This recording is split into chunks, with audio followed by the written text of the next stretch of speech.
Olá, seja muito bem-vinda, muito bem-vindo ao Dane-se. Se você ainda não se inscreveu no canal, tá esperando o quê? É só clicar no botãozinho ali, ó, se inscrever. Pronto. Fica muito mais fácil você assistir o nosso canal, viu? Aproveite e deixe seu like, deixe seu comentário.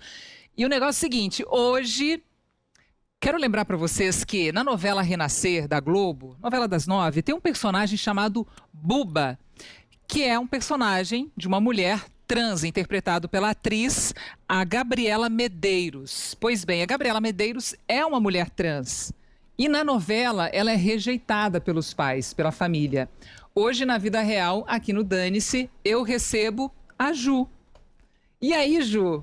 Olá, tudo bem? Tudo. Eu queria que você se apresentasse para a galera de casa que está assistindo a gente agora. Bom, muito prazer. Meu nome é Juliane Vesani. Eu sou uma mulher trans e essa é a introdução que eu faço nas minhas redes sociais porque eu sou influenciadora digital. Sou estudante de marketing, tenho 19 anos e eu tô muito feliz com esse convite. Uau! O Dane-se de hoje vai ser muito especial com a presença da Juliane e também da mãe da Ju, que é a Bárbara Thaís Vesani, que é psicóloga e também influencer. Sejam muito bem-vindas ao Dane-se de hoje. Muito obrigada. Muito bem, gente. Olha, o Dane-se de hoje eu tô muito feliz, na verdade, que eu acho que é um espaço pra gente aprender.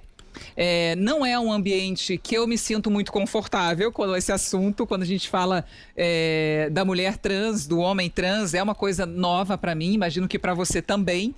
Então, Ju, esse é um espaço que eu sempre falo que é pra gente aprender. Portanto, o que eu quero te falar é que eu não vou te deixar, não quero te deixar em momento algum num lugar desconfortável, tá? Então, se eu falar alguma coisa que não é legal, você por favor me fala. Eu falo assim, Anne, isso não é legal perguntar, porque dói nessa ferida, chega nesse lugar, então sinta super à vontade, tá? Perfeito. Não quero te deixar numa saia justa. Fica tranquila. E eu acho que eu também tô nesse lugar de, inclusive, ter essa troca. Olha, Anne, não é muito legal. E eu acho que isso eu tenho desde o início da minha transição, de trazer essa troca para as pessoas. Não é muito legal, isso tem outras maneiras de ser falada, essa forma de ser falada não é tão bacana. Então vamos lá. Primeiro que eu já quero saber a diferença, porque muita gente fala assim, mas qual que é a diferença de mulher trans e homem trans? As pessoas confundem. A Ju, por exemplo, é uma mulher trans. E aí eu queria que você explicasse isso pra gente, a diferença. Bom, de forma muito lúdica, eu nasci num corpo masculino, fiz a transição e hoje eu sou uma mulher trans. Já no caso de homens trans, eles nasceram num corpo biológico masculino? Não. Feminino. E fizeram a transição para o gênero masculino. Tá então, vendo? A como diferença é muito simples. Eu nasci num gênero masculino e hoje em dia eu me identifico enquanto uma mulher trans. Acho que é isso. Tipo, se transformou em mulher. Fiz a transição. Fez a transição, então uma transição para o corpo para a mulher. Isso. E no caso do homem trans, é uma transição para um corpo masculino. Para um corpo masculino. Eu falo que assim, dentro entendi. de nós sempre existiu o nosso gênero ao qual nos identificamos. Então eu sempre fui uma mulher. A diferença é que a sociedade me colocou como num corpinho masculino. Mas assim, ó, no caso de um homem trans, sempre foi um homem, mas nasceu num corpo feminino. E fez a transição para ser um homem trans. Quando alguém fala algum termo, alguma coisa, que você fala, não foi legal o que essa pessoa falou, você tenta levar a esportiva ou você percebe quando existe uma maldade e quando existe uma ignorância por trás daquele comentário? Eu acho que tem duas situações. Uma é quando a pessoa realmente fala na inocência, ou que realmente é ignorante de informação e não preconceituosa. Ela é ignorante de informação que às vezes ela e às vezes ela tem alguma fala preconceituosa, mas que não é na maldade. Tem as pessoas maldosas que realmente falam pra ofender e tem aquelas famosas brincadeiras que hoje em dia a gente entende que não é brincadeira de forma alguma. São falas desnecessárias. Mas assim, ó, tem esses dois cenários. Cenários, tá. Bárbara, eu queria que você contasse pra gente como foi quando você engravidou da Juliane. Que momento que você estava da sua vida? Quantos anos você tinha? Como é que foi? Eu tinha 22 anos, eu era casada com o pai dela na época. E a Ju foi um lugar muito desejado. E foi uma criança desejada, foi uma criança que teve um desenvolvimento absolutamente normal. Mas a gente brinca que desde muito tenra idade De fato, ela nunca se identificou com o gênero dela.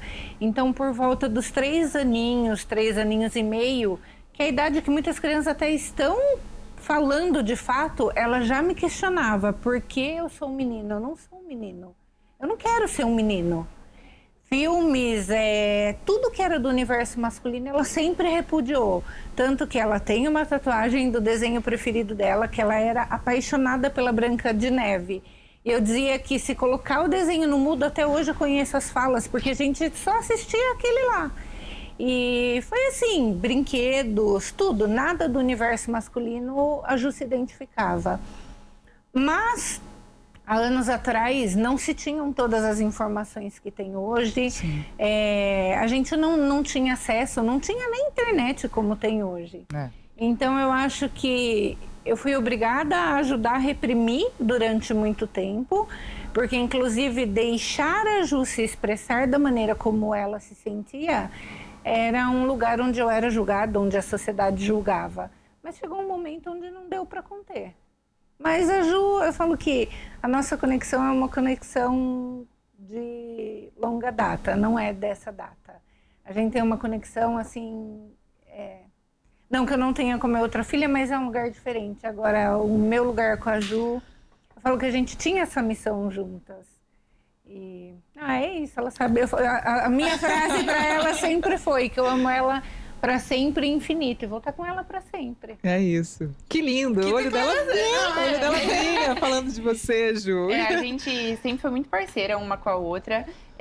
Meus pais se separaram desde quando eu tinha menos de 2 anos, então sempre foi eu e ela. Sempre foi eu e minha mãe e até, claro, a Maria, minha irmãzinha mais nova, chegar na nossa família, mas sempre foi muito nós duas. E, inclusive, a transição, eu falo que eu transicionei com ela, foi uma transição junto com a minha mãe. Porque, assim, por ter uma transição no início da pré-adolescência, ela segurou tudo. Assim, ela segurou minha família, que era totalmente contra a minha transição. Ela ia na escola e brigava até mais do que eu, porque assim, eu sou uma pessoa vergonhosa, eu tenho uma certa dificuldade em me posicionar, inclusive com algumas falas, e ela é aquela mãe que compra a briga, que se precisar ela vai falar e não eu. Então a nossa vida sempre foi muito juntas, e com a transição foi muito isso também, a gente transicionou juntas. Acho que eu aprendi muito com ela aprendeu com comigo, e a gente tá juntas nessa, assim, de outras desde sempre, E agora, você lembra, porque a sua mãe falou, desde os 3 anos eu percebi que a Ju não se encaixava dentro daquele gênero que ela nasceu.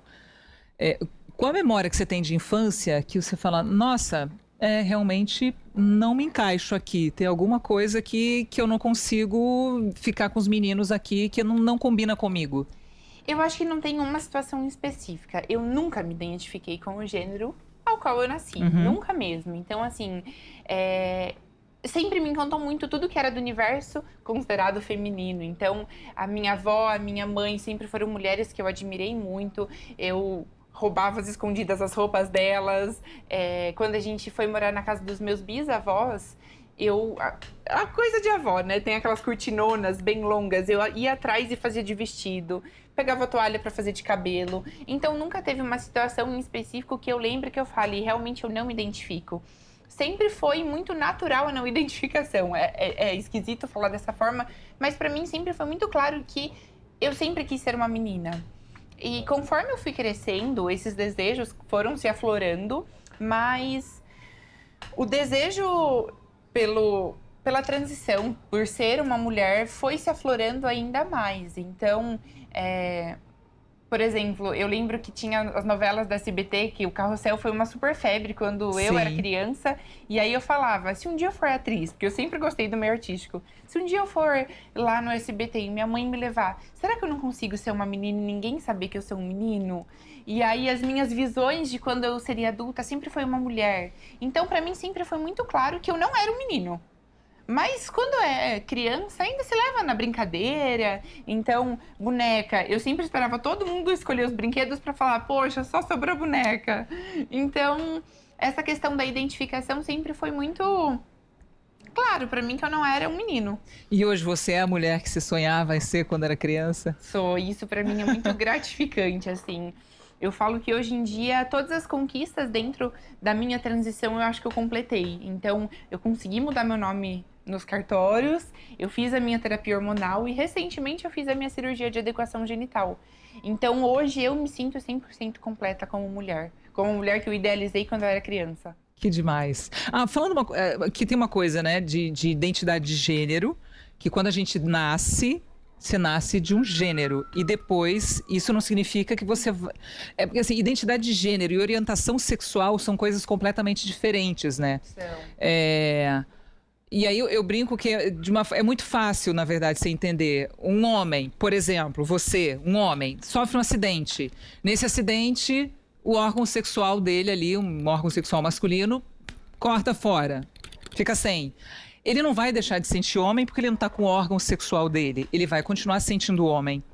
É mais ou menos isso. Você nasceu com uma identidade de gênero. Homem, mulher, é o que é determinado quando você nasce. Mas isso não significa... A orientação sexual é outra, completamente diferente. Ai, tô confusa. Até eu fiquei confusa agora. Quer explicar? Mãe, explica. Identidade de gênero, de fato, você pode ou não se identificar com o gênero que você nasceu. Orientação sexual é a maneira como você se interessa sexualmente por alguém. Então, ela é uma mulher trans com orientação sexual heterossexual, mas ela poderia ser uma mulher trans com orientação sexual bissexual ou até homossexual. Então, ela poderia ser uma mulher trans que só gostasse de mulher. Nós somos mulheres cis que nos identificamos com o gênero que nascemos. Sim. Eu sou uma mulher cis heterossexual. Você é uma mulher cis heterossexual, mas poderíamos ser bissexuais, pansexuais, e a infinidade que tem no guarda-chuva hoje, atualmente, né? Que é muito engraçado, porque quando perguntam assim para um homem gay, por exemplo... mas todo gay, gente, é homem. Vamos lá, homem gay, ele é homem. Só que a orientação sexual dele é gostar de homem também. Então, assim, o fato da pessoa ser gay não significa que ela não é homem. Ela é um homem, mas que a orientação sexual é gostar do mesmo sexo. Então, assim, acho que é até importante a gente ir falando aos poucos sobre isso para as pessoas irem se acostumando também, né? E, Bárbara, eu fiquei pensando, você falou assim, desde os 3 anos que você percebeu que a Juliane não se identificava com o gênero que ela nasceu, e você falou, eu tive que esconder isso. Como foi para você isso? Porque eu imagino que bem ou mal, teve uma quebra de expectativa, talvez um luto interno que você teve que sofrer, que teve que passar, de enterrar uma expectativa sua para viver uma outra história. Ou não? Pela Juliane já desde cedo mostrar essa preferência ou demonstrar já o que ela queria, foi mais fácil para você? Eu acho que a gente vive dentro de uma cultura social que espera que a gente interprete papéis. Vou colocar dessa maneira porque acho que fica mais fácil. Mas eu cresci com pais com muitas expectativas. Então eu jurei para mim que eu não faria isso com as minhas filhas. Sim. Então a minha expectativa sempre foi de que as minhas filhas, de que elas fossem felizes. E quando eu falo que eu tive que esconder, é porque a boneca era escondida, então ela tinha uma boneca, mas era escondido. A gente ia comer fora de casa, onde tem essas lanchonetes com brinquedos. Tinha que ser o brinquedo feminino. E assim, se não desse, era muito choro no meio da fila. Então eu falava, compra, só não mostra para todo mundo. Agora, essa questão do luto, ela veio com a transição. Eu acho que isso me ajuda muito quando eu atendo familiares de pessoas trans. Mas o meu luto eu tive que viver sozinha. Eu nunca tive o apoio do pai dela. Então, eu sou mãe solo. Além de ser mãe de uma mulher trans, eu sou mãe solo. Então, quando a Ju começou a transição, eu só contei para todo mundo. E aí, acho que tudo que a maioria dos pais de pessoas trans escutam, eu ouvi. Que eu era maluca, que eu era permissiva, que a culpa era minha, porque eu tinha criado sozinha, porque eu devia ter deixado mais próximo do pai. E isso não chegou para mim, porque na verdade quando ela veio me contar, eu cheguei, ela estava no parapeito de uma casa que a gente morava com as pernas para fora. E eu falei, o que você tá fazendo aí? Ela fez, eu não quero mais viver nesse corpo. Parece que eu vivo dentro de uma fantasia quente e apertada. Eu não aguento mais viver assim. Eu quero cortar meu órgão genital fora. Eu falei, não. Então, vamos sentar, para tudo. Não chora, que senão eu choro. A Ju tinha quantos anos? Ela tinha de 10 para 11 anos. Uau, Ju. Opa! É. Eu me emocionei um pouquinho aqui. Não, mas normal. E aí eu tive que sentar, buscar informação. E foi isso que eu falei. Nessa época não havia informação. É. Então eu tive que pesquisar com pessoas trans mesmo. Aonde você faz, como funciona, onde é. Então, inicialmente, assim, tem o centro de referência na cidade de São Paulo, que é incrível, mas para nós na época era totalmente inviável, inclusive por condições financeiras. Aí a gente ficou sabendo que na Unicamp estava iniciando. Então, assim, ó, tudo que foi possível eu busquei de informação e fui atrás, porque eu falava, ninguém vai entender, mas eu preciso salvar a vida da minha filha. Você lembra desse dia, Ju? Na verdade, assim, eu não lembro exatamente. Tanto que em uma conversa com a minha mãe, eu até falei, mãe, eu cheguei a vir falar pra você que eu era uma mulher trans, porque eu realmente não lembro. E eu acredito que seja porque minha mãe não teve aquela reação de decepção sobre mim. Ela buscou entender. Então, eu não lembro exatamente do dia, mas eu lembro de todo o processo do início da minha transição. Eu lembro, por exemplo, que na mesma época, falando inclusive de novela, um grande aliado ali no momento... Foi a primeira vez da novela onde teve a novela, que tinha o Buba. Que era da Renascer, na época. Não era o Não Renascer, era Renascer. era o... Ah, mas tinha uma novela. Tinha uma novela que passou todo uma história de um homem trans. E aí, na mesma época, em jornais, começaram a se explicar muito sobre isso, em reportagens de televisão. E isso foi um grande aliado na informação da nossa família, por exemplo. Mas eu lembro de todo o processo de início da minha transição. Assim, eu lembro que foi difícil para a família. É isso, a gente transicionou juntas porque foi só eu e ela.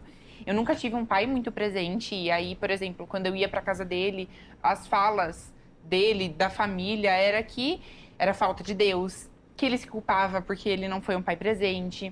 Então tiveram realmente muitas falas contra a minha transição e ela foi a única que me apoiou, segurou minha mão e falou, vamos juntas. Eu falo que eu tive, inclusive, que blindar ela de muita coisa, porque muita coisa chegava para mim primeiro, porque eu era o adulto. Sim. E eu lembro dos meus pais falando, se acontecer alguma coisa com ela, porque a gente vive num país transfóbico, homofóbico, a culpa vai ser sua. Eu falava, tá tudo bem, eu vou fazer o que eu sinto que eu acho que eu tenho que fazer. E o luto veio nesse período, porque eu tive que deixar o menino embora. E a Ju sempre foi, é até hoje, uma pessoa muito carinhosa, muito gentil, muito generosa. E nesse processo de transição, alguns comportamentos mudaram um pouco. Aí, quando foi possível, ela iniciou a hormonização. A hormonização veio junto com a adolescência. E aí tiveram mudanças de comportamento. Então, assim, foram períodos muito difíceis e que eu, de fato, passei sozinha. Porque eu não tinha ninguém para contar, porque a gente mora no interior do estado de São Paulo, cidade muito pequena. Eu, inclusive, falo que ela abriu a porta do vale, porque muitas meninas e meninos trans puderam fazer transição depois da experiência dela.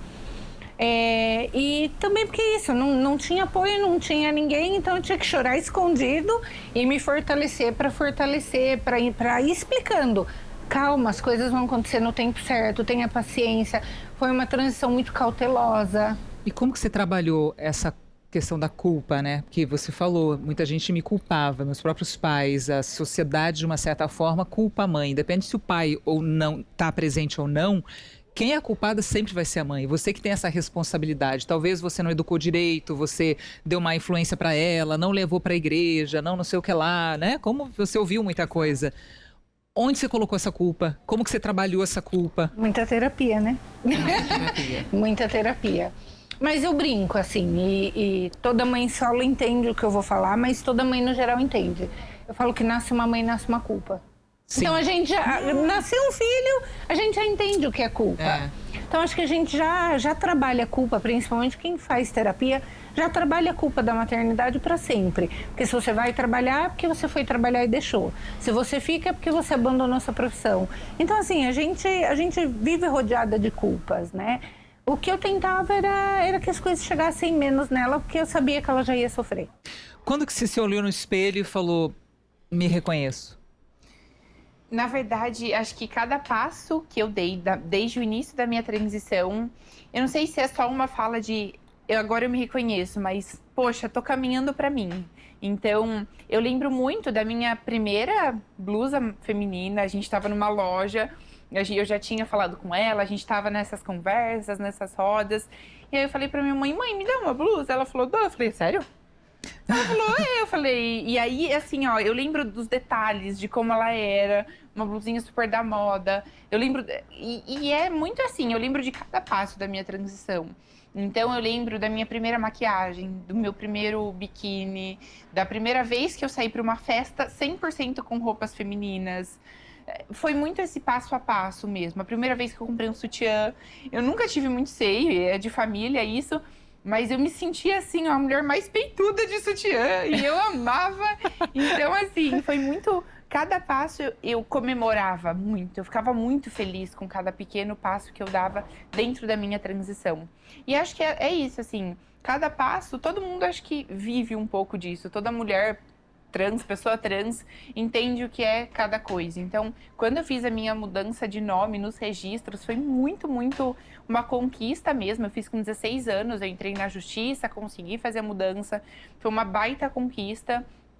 Teve essa cirurgia que foi uma baita conquista, mas isso é desde as primeiras conquistas iniciais. Então, uma blusinha, uma maquiagem, um biquíni. Então... Aliás, falar o nome... Você falou, eu mudei o nome, fui lá no cartório, mudei o nome. Inclusive, falar do nome antigo não é legal falar, né, Ju? Não. Já enterrou esse nome, ele não existe mais. Ele não existe mais. E tem duas coisas, na verdade, que é interessante as pessoas não perguntarem para pessoas trans. O nome antigo, né, o nome morto. Sim. Existem diferentes formas que dá para falar. Nome de batismo, nome morto, nome antigo. Eu uso qualquer uma dessas formas de nomear, né, mas... Eu não costumo falar, não gosto, e acredito que isso seja da grande maioria de pessoas trans que não gostam de falar sobre o nome anterior. E também pedir fotos de, como você era antes da transição? Como você era no outro gênero? Eu não me importo em postar foto, posto foto até hoje. Acho, inclusive, legal fazer comparações de tipo, olha, mesmo com a transição ainda tenho o mesmo olhar, enfim, coisas bobas. Mas não é legal pedir essas duas coisas para as pessoas trans, tanto nome quanto foto antiga. Legal, isso é bom, é importante a gente falar, é importante a gente saber. E também tem uma coisa, você falou, você fez a cirurgia, né? Mas você já se sentia mulher antes da cirurgia. Sim. Então isso é importante a gente falar também, porque tem muita mulher trans que opta por não fazer a cirurgia. E não vai sentir menos mulher por isso, né? Então, Exato. O fato de fazer a cirurgia não significa, é só o último passo dentro de toda essa transição. Exato. E assim, eu confesso que se eu me sentisse bem com um órgão de nascimento, eu não teria feito. E é muito uma questão de identificação de como cada pessoa se sente. Existem diferentes tipos de cirurgias plásticas que envolvem mulheres trans. Então, tem feminização facial, tem glotoplastia, tem mudança vocal, tem a adequação inúmeras cirurgias. Mas uma pessoa trans que, inclusive, pode não fazer a hormonização, não deixa de... Por exemplo, uma mulher trans que opta por não fazer a hormonização, ela não deixa de ser menos mulher que eu que fiz o todo. O todo. Porque, assim, é muito uma questão de como a pessoa se sente bem dentro do próprio corpo. E a gente está falando, por exemplo, de uma cirurgia, é um procedimento invasivo. Super invasivo. É um procedimento delicado. Então, algumas optam por não fazer por medo, por se sentirem bem, por não terem incômodo. Então, e elas não vão deixar de ser menos mulheres do que eu. Do que você, do que minha mãe. Não, total, não tem isso. Ju, dentro de todo esse seu processo de transição, qual foi, você acha, o maior obstáculo para você, assim, que você enfrentou? Porque provavelmente na escola, com os amigos, com a família, não foi um processo fácil, né? E eu acho que tem diferentes processos, diferentes obstáculos. Por exemplo, dentro da escola, acho que vale contar que eu não sei se eu contei exatamente, mas eu comecei minha transição com 11 anos. Então, foi no início aí da pré-adolescência. Na escola foi um processo todo muito difícil. Eu sempre estudei em escola particular. Nos últimos anos, só do ensino médio, que eu fui para uma escola pública. E eu posso falar que, assim, em questão social, foi muito mais tranquilo do que dentro de uma escola particular, onde se existia... Jura? Sim, Conservadorismo. muito conservadorismo. Nós vivemos numa sociedade muito conservadora em padrões. E aí, levando em consideração que as famílias de colégio particular são famílias, muitas vezes, não generalizando nada, conservadoras. E moramos numa cidade conservadora, muito cristã, e aí foi uma dificuldade. Mas eu acho que lá se sofreu menos pressão por parte dos amigos e tudo mais. Acho que mais a direção da escola do que na escola anterior, né? Foi, na verdade, assim, quando eu era criança, a gente morava em uma outra cidade, uma cidade vizinha, mas também numa cidade do interior, mas que eu sofria bullying físico, inclusive, eu sofria agressão física. Então, além de eu não ser chamada para nenhum tipo de atividade, nunca ter dupla, enfim, eram 3 meninas para 15 meninos. Com as meninas era um grupinho muito fechado. E com os meninos eu nunca me identifiquei. Então, na grande maioria dos recreios, das festas, enfim, eu sempre ficava sozinha. Mas, assim, conforme eu fui crescendo, eu brinco, é uma expressão que eu brinco, mas eu fui uma criança muito viada. Então, eu sempre dei, tipo assim, ó, todo tipo de pinta que as pessoas falam. Eu era, aqui dentro da sala, tinha a menor condição financeira, eu era uma criança gordinha, então eu era alvo do bullying, eu era, tipo, a mira. Então, eu sempre fui excluída e tudo mais, mas chegou uma fase em que o bullying ele começou a avançar para uma agressão física. Na mesma época, a Maria, minha irmã, nasceu, mudamos para a cidade vizinha, onde moramos até hoje, que é em Amparo. E aí, lá, assim, 2 anos eu comecei a transição, 2 anos depois que a gente mudou para Amparo. Confesso que foi mais difícil a parte da direção, de coordenação, professores, do que realmente dos alunos. Dos pais dos alunos tive, sim, uma certa dificuldade. Então, por exemplo, eu tive uma amizade muito forte, 2 amigos, um menino e uma menina. A gente tinha uma amizade muito próxima. E depois de um tempo de transição, eu percebi que a gente não se falava mais. E eu entendi que foi por certa influência dos pais. Dentro da escola, professores insistiam em me chamar pelo meu nome antigo. Porque dentro da chamada, por eu ainda não ter conseguido mudar meus nomes nos registros, eu ainda tinha que assinar com o nome antigo. E aí esses professores insistiam em me chamar pelo nome morto. A direção, ela não me deixava usar os banheiros. Tipo assim, eu tinha que usar os banheiros dos professores. Que era... E aí, quando a gente fala de brigas, que ela não brigava e eu brigava, era isso. Ela passou o período do nono ano, que foi onde teve festa de formatura, não podendo fazer nenhuma foto dentro do banheiro, porque ela não podia entrar no banheiro feminino nem para fazer foto. Mas ela também não usava o banheiro masculino, porque eu falei, precisa ter um outro banheiro. Ela usava o banheiro da sala dos professores. Quando ela passou para o ensino médio, eu me calcei de tudo que eu podia. Eu fui na escola e falei, olha, agora não é uma opção, é uma exigência. Ou ela usa o banheiro feminino, ou eu vou tomar medidas cabíveis. Mas ela mesma se sentia sempre, calma, vai com calma. Eu falava, não, o que é do seu direito, a gente vai lutar para você conseguir. Mas vale lembrar que, assim, no ensino médio já fazia mais de 3 anos que eu estava em transição. Então não foi no primeiro ano. Sim. Durante mais de 3 anos eu não pude usar o banheiro feminino. E é isso, ano de formatura, todo mundo fazia foto no banheiro, meninada, isso e aquilo, eu nunca podia entrar. E quando eu entrava... assim, ó, as meninas mesmo falavam, vem, Ju, ninguém vai ver. Eu falava, não, porque eu tinha muito esse receio da direção em si, que acabou sendo meio contra e, dentro do possível, eles meio que me proibiram das coisas. Por exemplo, tinha um professor que depois de alguns anos de transição, que ele me insistia em chamar pelo nome morto, até os alunos já não davam bola. Porque no começo, todo mundo virava o rosto e quando chamava, todo mundo ficava meio constrangido. Depois de um tempo de transição, todo mundo sabia que era o professor que ia chamar, ou que eram os professores. Então, assim, a transição foi no início da adolescência. Pra meninada, todo mundo super me incluiu e eu nunca fui excluída, diferente da outra escola, que eu nem tinha iniciado a transição. Um obstáculo também que vale contar aí é sobre homens na minha vida. Sim. Porque os meninos, por exemplo, na época, não me cumprimentavam direito. Existia muito essa questão do machismo com relação à minha transição. Então, assim, durante muitos anos, hoje em dia eu namoro, né? Mas mesmo antes de namorar, existia essa questão de quando eu dizia que eu era uma mulher trans, os homens olhavam como, meu Deus.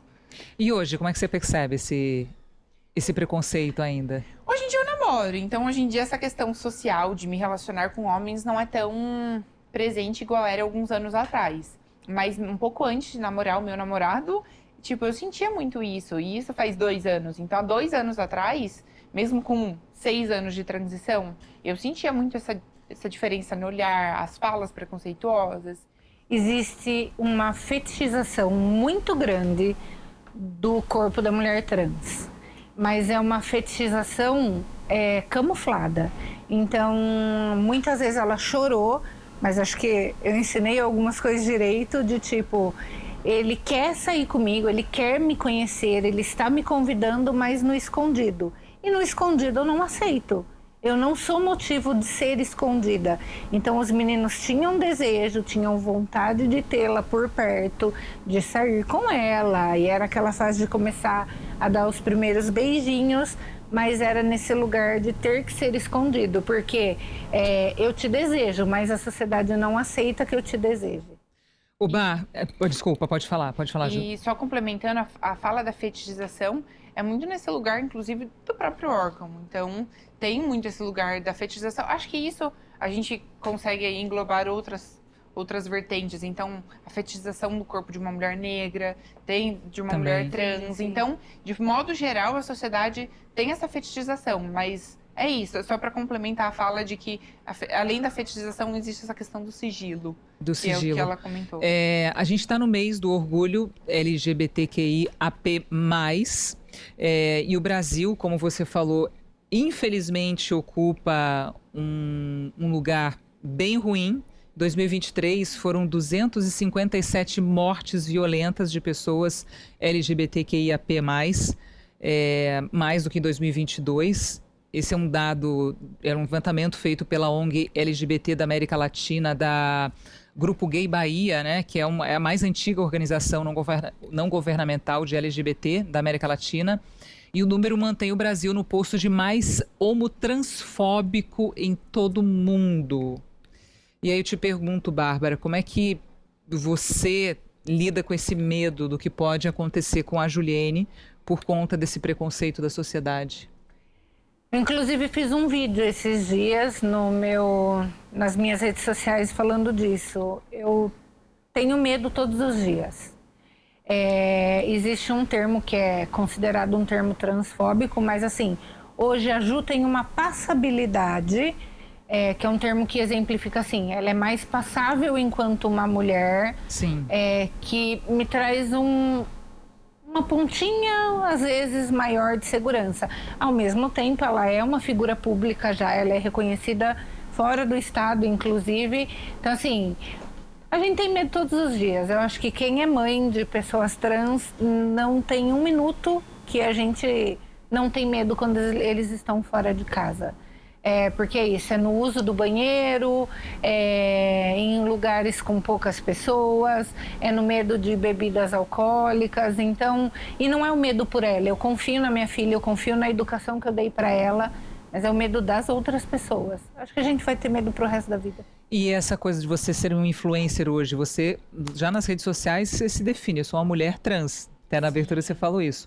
O quanto você acha que você pode ajudar aí outras pessoas? Esse é o seu objetivo, ajudar outras pessoas que também estão passando pelo mesmo processo? Com certeza. Na verdade, assim, eu sempre falei da minha transição. O meu crescimento um pouco maior foi nesse ano que eu trouxe da cirurgia.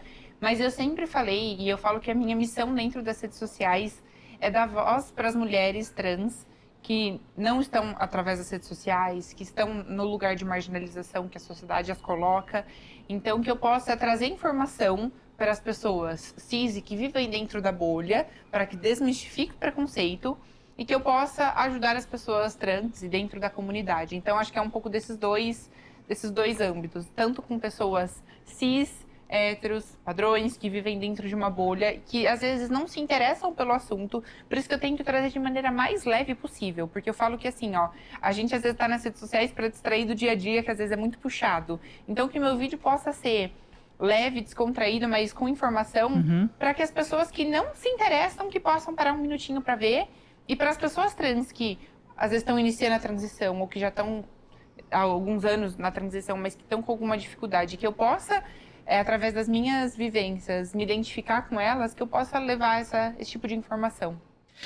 Bárbara, a última parada do Orgulho foi, do Orgulho LGBT, teve uma ala de adolescentes trans, mas também de crianças trans, que é um assunto polêmico em todo mundo, né?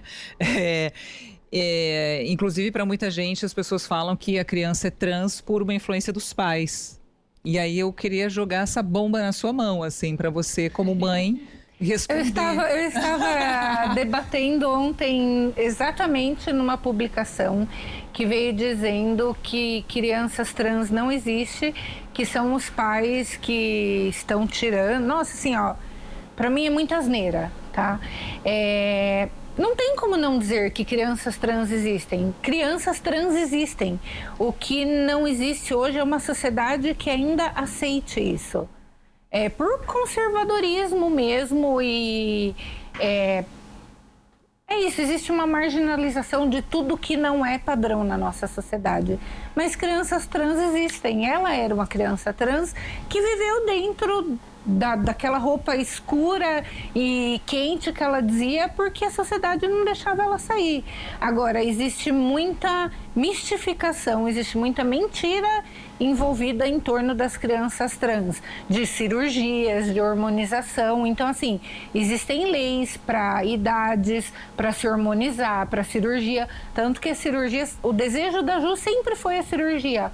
Mas antes dos 18 anos não pode. Tem que ter laudos para cirurgia. Hormonização, tem que ter laudos para hormonização e é somente na idade certa. No particular, a partir dos 16. Pelo SUS, a partir dos 18. Então, assim, a criança trans, dentro dos centros de referências, que são incríveis e ainda são muito poucos no país, eles estão ali para acolher a criança, acolher aquela família e ajudar na transição social. A transição social nada mais é do que a mudança do que é conhecido como característica masculina ou feminina. Cabelo, brinco, maquiagem, roupa. Mas a transição social, ela inclusive pode ser revertida. Então, assim, uma criança se identifica nesse momento, transicionou, não se identifica mais, ela pode destransicionar. A retificação do nome também dificilmente se consegue tão cedo. Então, assim, tudo é feito com muita cautela, principalmente dentro dos centros de referência. Mas sim, crianças trans existem. Posso complementar? Pode, lógico. Eu acho que crianças trans existem porque pessoas trans existem. E a gente nasce sendo trans. Ninguém vira trans, ninguém se transforma trans depois de anos. Não, eu sempre fui trans. Eu sempre fui uma mulher dentro de um corpo masculino, mas eu comecei a minha transição com 11 anos. E não existe idade certa para começar a transição. Claro que quando a gente fala, às vezes, de uma transição na infância, pode ser que algumas disforias, inclusive, sejam diminuídas. Assim, que a repressão da sociedade, de como a gente se sente, inclusive, menor. Poxa, eu sempre quis ter uma festa da Branca de Neve, mas não podia. E aí, assim, eu sempre fui muito fã, por exemplo, do Carrossel, mas quando eu era criança e eu morava numa cidade pequena e o preconceito era muito grande, se eu falasse que eu gostava de Carrossel, eu era alvo de bullying. Então, assim, ó, se eu pudesse ter iniciado a transição antes, eu posso dizer que teria sido muito melhor em algumas questões. Então, crianças trans existem porque pessoas trans existem. A questão é a idade que se vai começar a transição. Vamos falar da cirurgia? Vamos! Que eu vi que você se responde geral, a galera na internet, o que pergunta, você vai lá e pá, responde na lata, assim. Mas como é que é o preparo? Como é que é o antes de fazer a cirurgia? Bem prático, assim. Preparo físico. Depilação a laser, só. mais preparo, assim, psicológico, mental e emocional vem de antes. Então, eu não decidi a cirurgia uma semana antes de fazer, não. No meu caso, sempre foi um desejo muito grande. E eu comecei, assim, a trazer para minha psicóloga, para minha psiquiatra, já faz um tempo. Mas para se fazer essa cirurgia, como minha mãe comentou, precisa de laudo. Sim. Então é isso. No meu caso, eu sempre soube muito claro que eu gostaria de fazer essa cirurgia. E, inclusive, eu sabia de todos os riscos e possíveis erros, assim, os prós e os contras dessa cirurgia. Então, eu sabia que é uma cirurgia arriscada, que é uma cirurgia que mexe muito interno, que é uma cirurgia que pode trazer alguns riscos. Eu pesquisei muito antes de fazer essa cirurgia, então eu já fui muito preparada para fazer essa cirurgia. E deu tudo certo? Não. Não? Aquela... Deu errado, agora deu certo. Caramba, peraí. Como assim? Eu fiz a minha cirurgia em janeiro, dia 25. E depois de uma semana de cirurgia feita, abriram alguns pontinhos. Esses pontinhos, eles evoluíram e de quinta-feira, tipo, uma semana, tipo, da quinta para segunda, que foi o primeiro retorno depois de 10 dias do médico, ou seja, em 4 dias, esses pontinhos abriram, tipo, muitos pontinhos. E aí começou a sair um pouco de pus, um pouco disso, daquilo. Na primeira consulta pós-cirúrgica, a gente já identificou que eu tava com uma infecção. Infecção já é perigoso por si só. Sim. Numa cirurgia que mexeu tanto, ainda mais. Sim. A gente, porque assim, os antibióticos são durante 7 dias, então a gente voltou com os antibióticos, com anti-inflamatório, e eu já sabia que eu ia passar dor, mas a dor foi muito maior do que eu imaginei que eu passaria. Caramba. Porque a infecção realmente, assim, ela afetou, que eu digo, não a parte estética, mas ela afetou grande parte da cirurgia. Depois, a própria recuperação do meu corpo, ele conseguiu fechar. Usamos pomadas, medicamentos, então ajudou a fechar tudo que abriu dentro da cirurgia. Mas, assim, atrasou dentro do processo de recuperação 1 mês e meio ali. Então, a gente enfrentou algumas questões. O que mais foi essas questões que a gente enfrentou, no meu caso, foi a dor mesmo. Então, eu já sabia que ia doer, já sabia que alguns procedimentos eram doloridos. Por exemplo, a dilatação. E aí... O que é a dilatação? Vou explicar. Desculpa, pode falar? Claro. Posso falar com alguns termos? Pode. Não, pode falar. Pode falar. O canal vaginal, ele é construído entre o osso do quadril e entre a bexiga e o reto, com a pele do saco escrotal. Então, é construído um canal vaginal. Essa é uma das técnicas, mas existem outras. Essa é a chamada técnica de enxertos. Tá. Existe técnica de inversão peniana, existe técnica de enxerto de uma pele do intestino. Então, tem muitas técnicas.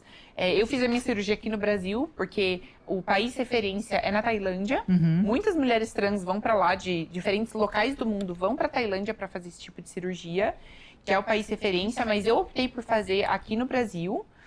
Então, voltando, né? O canal vaginal, ele é construído, então, entre o osso do quadril, entre a bexiga e o reto, com a pele do saco escrotal. Mas a dilatação é feita em qualquer tipo de cirurgia. No meu caso, né, falando da minha experiência, durante os 10 primeiros dias é colocado um tampão, que é muita gaze com bastante pomada, medicamento. Para formar o canal. Para formar o canal. Depois de 10 dias, essa gaze é tirada e aí, num formato, no estilo de um vibrador, são feitas as dilatações. Ah, tá. Que não feche. É introduzido no canal vaginal esse objeto certinho. Que parece um vibrador, mas ele é feito de um material específico para essa dilatação. E, inclusive, ele começa num tamanho e espessura menor e vai aumentando. É progressivo conforme a cirurgia vai cicatrizando. Ela tinha que fazer, inclusive, as dilatações com tudo infeccionado, porque o corpo entende que é um buraco que precisa ser fechado. Então, para não ser fechado, a dilatação precisa ser feita. Nos 3 primeiros meses, 3 vezes por dia por 20 minutos. Então, coloca o dilatador, deixa 20 minutos, depois retira. Depois vai diminuindo, mas ao longo da vida é uma vez por dia pelo menos. E no caso da Ju, já que podemos falar, para todas as pessoas que têm vulva, da metade da vulva para baixo, no sentido do ânus, abriram todos os pontos. Todos. Todos. Do canal vaginal ao ânus. Rasgou de fora a fora mesmo, assim. Fora, não tem outro jeito de falar. E aí ela tinha que fazer a dilatação com Mesmo tudo isso assim. desse jeito. Então, assim, é a mulher mais forte que eu conheço nesse mundo, essa aí, ó. Você em algum momento falou assim, o que que eu fiz? O que que eu fiz isso comigo? Você teve Uma única vez, mas é porque foi um dia que assim, ó, eu sempre tive muito claro, eu já sabia de todos os riscos, e em momento algum me arrependi, mas em um momento que foi essa questão da dilatação, e aí foi muito assim, ó, a primeira semana eu passei com a minha mãe, e pra mim foi uma decepção, porque foi uma quebra de expectativa, porque tava tudo bem. E de repente... E de repente, então, a primeira semana eu passei com a minha mãe, a gente veio pra São Paulo, fiz a cirurgia pra cá. Foi uma semana muito gostosa, a gente passou juntas. Foi Primeiro banho juntas. Primeiro banho eu não juntas. havia nua, fazia 8 anos. Então, foi muito especial. E aí, a gente até brinca, né? Que o meu namorado, ele viria na segunda semana, porque seria a semana um pouco mais tranquila. E aí, a gente foi no retorno com o médico. E pra mim, o retorno do médico foi um período um pouco traumático. Porque foi onde eu fui, eu tava com muita dor. E aí, eu sempre mandava foto pra ele de como tava a cirurgia. Porque assim, de um dia pro outro, isso caminhou muito rápido. Aham. E aí, do período da manhã, que eu tinha enviado uma foto pra ele, pra consulta que foi à tarde, aquilo tinha evoluído ainda mais, no sentido negativo. Sim. E aí ele, tá, entendemos que é uma senhora infecção. Então vamos precisar ter muita cautela. E assim, ele não falava quais eram os riscos, mas ele falava, em 48 horas a gente precisa ver no mínimo uma estagnação. E aí... Pontos que não haviam sido abertos naturalmente, eles foram abertos sem Anestesia, assim. nada. Ai, na pai verdade, do céu. assim, Porque a infecção precisava sair Sim. para não, de fato, entrar para o restante do corpo. e aí Ui, eu Ju. fui, sentei na cadeira, que é aquelas cadeiras no estilo ginecológico. Ginecológico.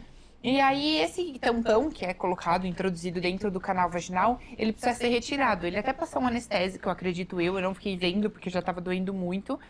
Mas, Meu Deus do céu. mas quando ele foi retirar, ele tirou os pontinhos com o bisturi. Não sei se a dor já tava muito grande, eu nem senti o anestésico pegando, mas eu senti ele tirando o ponto com o bisturi, senti ele tirando todo o tampão. E aí ele falou, você trouxe o olhinho de girassol pra gente fazer a nossa primeira dilatação? E eu tava com tanta dor que a única coisa que eu não pensei foi no olhinho de girassol. Aí ele fez, olha, eu vou fazer com lubrificante, que daqui a algum tempo eu vou começar realmente a fazer com lubrificante. Até hoje eu faço com olhinho de girassol, que é cicatrizante. Ele fez, olha, eu vou fazer com o lubrificante, o gel, pra iniciarmos a nossa primeira dilatação. Mas chegando em casa você vai ter que fazer a lavagem interna. Eu falei, tá bom, nem lembrei. Aí ele falou, pega o espelhinho. Só que aí ele tinha já aberto os pontos. Então, o que tava aparentemente fechado, fez assim, na infecção toda. E aí aquilo doía imensamente e eu tive que fazer dilatação.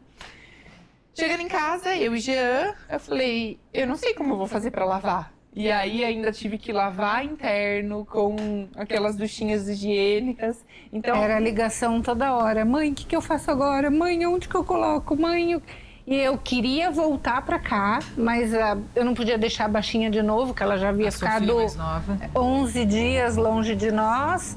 Então, assim, não foi fácil. E o Jean te ajudou na situação? bastante. Mas assim, ó, eu falo que o Jean me ajudou muito, a minha mãe me ajudou muito. Eles foram muito parceiros comigo em todas as situações, sabe? Mas o que mais pegou pra mim foi a dor mesmo. E na hora que você fez o primeiro xixi? Foi no banho, foi voltando da consulta, porque foi 10 dias depois, e aí ele tirou a sonda, e aí até então eu não tava com vontade. Com vontade. Eu cheguei em casa, precisei lavar. Quando eu fui tomar banho, eu nem senti fazendo xixi. Eu falei, meu Deus, eu já tô fazendo xixi. E aí eu chorei de felicidade. Mas assim, o canal da uretra, ele é cortado dentro da cirurgia e é recolocado para que a uretra fique menor. Sim. Então, uma coisa que eu estranhei muito foi a vontade de fazer xixi. Porque às vezes eu achava que eu tava segurando, só que como o canal era mais curto, eu já fazia xixi. Na roupa, na calça. Isso foi tipo, umas 2 vezes, mas é diferente, assim. Eu falo que eu ainda estou conhecendo algumas sensações do meu corpo. Isso de diferentes coisas. Como é que você olha pra trás agora? Sua filha já... Hoje já tá zerado, tá tudo bem, Tá né? tudo- fechou Ponto, tudo, tá tudo ponto. certo, já faz tudo bonitinho, tá tudo Agora- certo. Quando você olha pra trás e vê toda essa trajetória de vocês até aqui, Porque oficialmente é tipo, acabou. Pum, é uma nova etapa agora, né? Sim. O que você pensa, o que você sente? Eu fico muito feliz por ela, eu tenho muito orgulho, assim, de tudo que ela é, ela sabe disso. Toda mulher trans, independente se tem disforia com órgão genital ou não, sofre muito com o órgão genital, porque a sociedade não aceita uma mulher trans com pênis. Então, a mulher trans, ela tem que aquendar, que é o termo utilizado. Então, no aquendar, a Ju chegou a se machucar, de sangrar, de tirar a pele e não me deixar olhar, não me deixar ajudar. Quantas vezes ela chorou para ir para o mar, tudo era um sacrifício, tudo era muito sofrido por ter que esconder, por não se identificar. E eu vou ser muito sincera, eu já falei para ela, se sou eu nesse período de infecção, acho que eu falava, que esse buraco feche, nem ligo, porque ela foi muito forte, muito determinada. Ela é a pessoa mais corajosa que eu conheço na minha vida e eu espero que ela seja cada dia mais feliz. Ela tem outras expectativas agora, mas agora eu falo que é voar, que as grandes disforias foram embora. Eu acho que as maiores dificuldades passaram. Assim, a cirurgia foi um grande impacto pra gente, assim, porque a Ju tem uma conexão, assim, com o povo lá de cima, incrível. Essa cirurgia ia acontecer só em março. E aí a gente tava voltando de um job que ela fez. E aí ela perguntou pra mim, mãe, dia 25 de janeiro, o que tem? Eu falei, nada. Não é aniversário de ninguém, a gente não comemora nada? Eu falei, não. Uns 40 minutos depois, a secretária do médico ligou marcando a cirurgia para o dia 25 de janeiro. Uau. Eu chorei muito, foi muito emocionante e foi muito especial mesmo. E a gente falou da nossa família, realmente no começo foi muito difícil, aceitação e tudo mais, mas hoje em dia todo mundo comprou a briga junto, todo mundo me aceita. E aí, ao mesmo tempo que todo mundo ficou com medo, tava todo mundo muito feliz por mim, pela cirurgia, pela realização.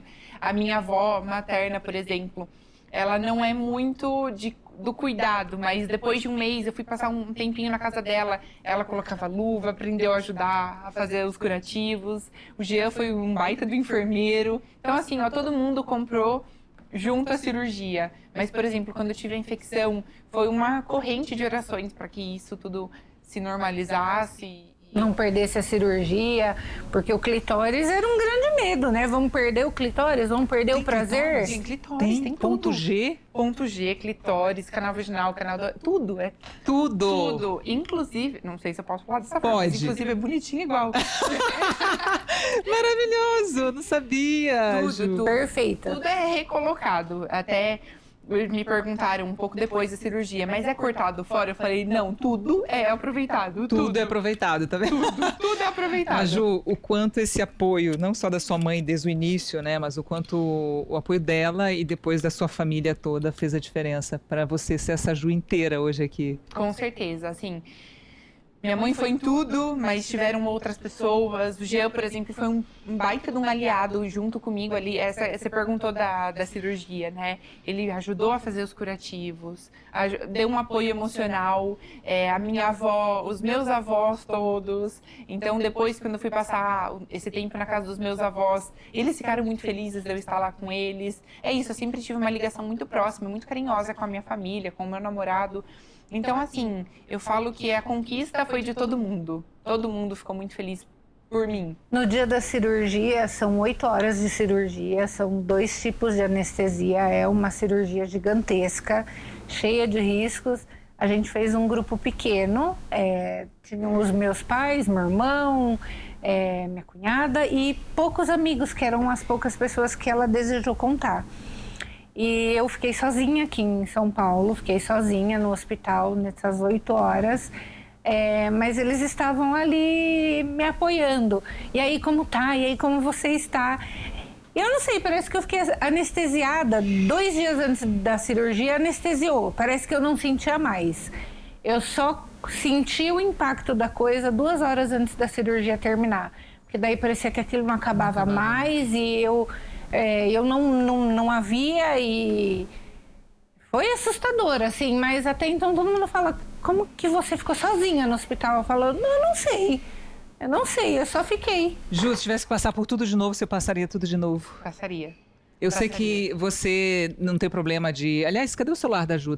Onde está o celular da Ju? Eu queria que ela pegasse o celular dela. Quem puder trazer o celular dela aqui, rapidinho. Porque, Ju, eu queria que você escolhesse uma foto. Eu sei que você postou, você não tem problema com isso, por isso que eu vou te pedir isso. Mas se você pudesse escolher uma foto sua de infância e hoje a Ju, como você é inteira, pudesse aconselhar essa criança, eu queria saber o que você falaria para essa criança, Ju, depois de ter passado tudo que você passou. Que vai dar tudo certo. Que vai ter alguns perrengues ao longo do caminho, mas que a única parceira realmente vai ser pro resto da vida. Que vai se encontrar, vai ficar tudo bem, que um dia ela vai se ver como uma certa princesa, que sempre sonhou, sempre quis. Então, eu acho que falaria que minha pequena Ju ia ficar muito orgulhosa de ver a Ju de hoje em dia. Muito orgulhosa. Escolhe uma foto então pra gente ver. Que foto que seria essa? Que você olharia para essa criança que representa muito. E você, Bárbara, se você pudesse... Se tivesse como aconselhar aquela Ju criança e eu sei que você falou muita coisa para ela, mas o que você costuma falar até hoje para ela que para encaminhar ela para a vida, assim? Nossa, eu nem sei. Eu queria que ela tivesse sofrido menos. Eu queria poder ter amenizado muita coisa. Por isso que eu falo que crianças trans existem sim. Então, eu acho que eu aconselharia as mães que estão vindo agora, porque eu fiz o que eu conseguia com o que eu tinha. Eu tive muito pouco, mas ainda eu fui para onde deu. Mas eu vejo que, assim, o bullying que ela sofreu, ela podia não ter sofrido. As coisas que ela passou, ela podia não ter passado. Ela podia ter brincado mais. A Ju foi uma criança que com 10 anos era extremamente madura, porque ela teve que sofrer por coisas que as outras crianças nem imaginam. Eu vejo pela minha outra filha, ela tem 9 anos. A Ju com 9 anos, ela não tinha 9, ela tinha muito mais. Tanto que a Ju fez 19, tem 2 meses. E ninguém acredita. Então, assim, eu sempre falo pra ela, vai viver. Você precisa viver. Ela nunca tinha bebido além da conta, porque ela morria de medo de ficar bêbada e alguém ter que dar banho nela, inclusive eu. Então fica bêbada. Ela foi pro Rio mês passado, ficou felizona lá com o namorado. Então, assim, acho que agora ela pode viver. Então, assim, permitam que crianças trans existam.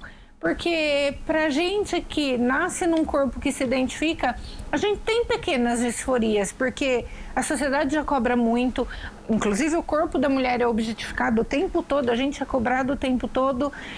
Imagina para uma criança. Então eu olharia para essa criança e dizia, calma, você vai ser feliz um dia.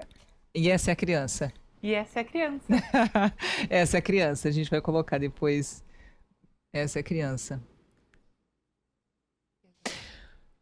Mas estamos num boteco. Vocês gostam de boteco? Nem perguntei. A gente adora um pagode. Ai, que delícia. E na nossa mesa de boteco temos as bolachas de chopp. Atrás tem uma frase do Dane-se. Eu queria que você lesse a sua frase, Ju, e comentasse essa frase. Na vida, nem sempre podemos agradar a todos. Então, dane-se e siga em frente. Não precisa nem comentar muito, né, Ju? Exato. Mas uma coisa que eu sempre falo pra todo mundo, independente se é uma pessoa trans ou não, se alguém me pede, fala uma frase, eu falo, as pessoas sempre vão falar da gente. Se a gente, por exemplo, no meu caso, se eu fiz a transição é porque eu fiz a transição. Se eu não fiz a transição é porque eu não fiz a transição. Então, sempre vão falar da gente. Então, dane-se, que a gente seja feliz. Amém, é isso. Mãe, qual é a sua frase? Dane-se o medo, eu vou em frente. É isso. Ela é a mulher mais corajosa que eu conheço. Pra mim, é a pessoa mais corajosa que eu conheço na vida. Então, se ela é a prova de que dane-se o medo e corra atrás. Vai com medo, né? Vai com medo, mas vai. E o importante é ser feliz. Com certeza. Ai, gente, meu coração tá quentinho. Espero que o de vocês também. Espero que vocês tenham aprendido muito, como eu aprendi, Ju. Sem palavras, obrigada. Obrigada por ter aceitado o meu convite. Mãe, Bárbara, obrigada por ter aceitado o meu convite. E é isso, gente. Se você gostou, deixa seu like, deixa seu comentário. Me fala aí o que você achou do nosso episódio de hoje do Dane-se. E eu te espero semana que vem. Um beijo em você. Até a próxima.